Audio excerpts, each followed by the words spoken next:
cantik. Bahasa apa kau cakap?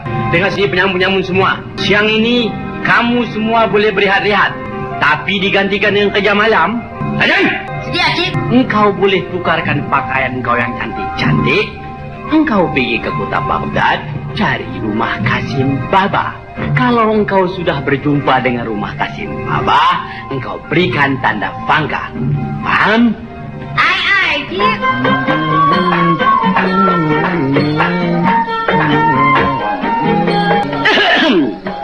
Ayah, lu punya baju banyak cantik ni. Macam orang langsing-langsing. Lu mana datang? Aku datang dari Negeri atas angin dah. Oh, atas angin pun ada negeri. Wah, sudah dulu dalam ini negeri lakat 80 tahun di. Baru dengar atas angin ala negeri. Hah? 80 tahun? Ah, mana boleh? Hei, Toki punya umur berapa sekarang? Wah punya umur 50 tahun di. Hah? Alamak, apa macam Toki tinggal di sini 80 tahun? Tapi rumah Toki baru 50 tahun. Oh, itu pasal 30 tahun gua punya bapak sudah tinggal sini. Gua sekarang sudah jadi local citizenship di. Hei, Toki Toki ada tahu itu rumah Kasim Baba. Kasim Baba. Ayo.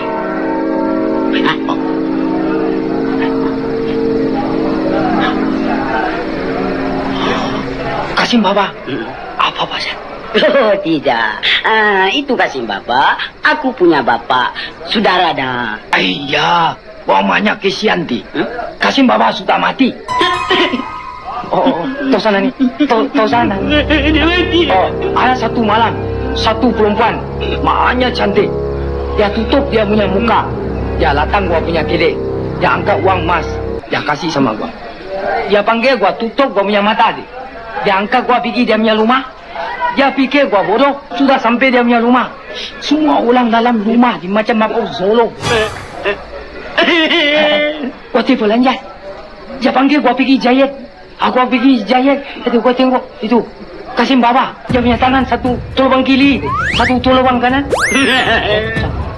Toki tahu di mana dia punya rumah. Aku tahu dia punya rumah. Mana? Itu.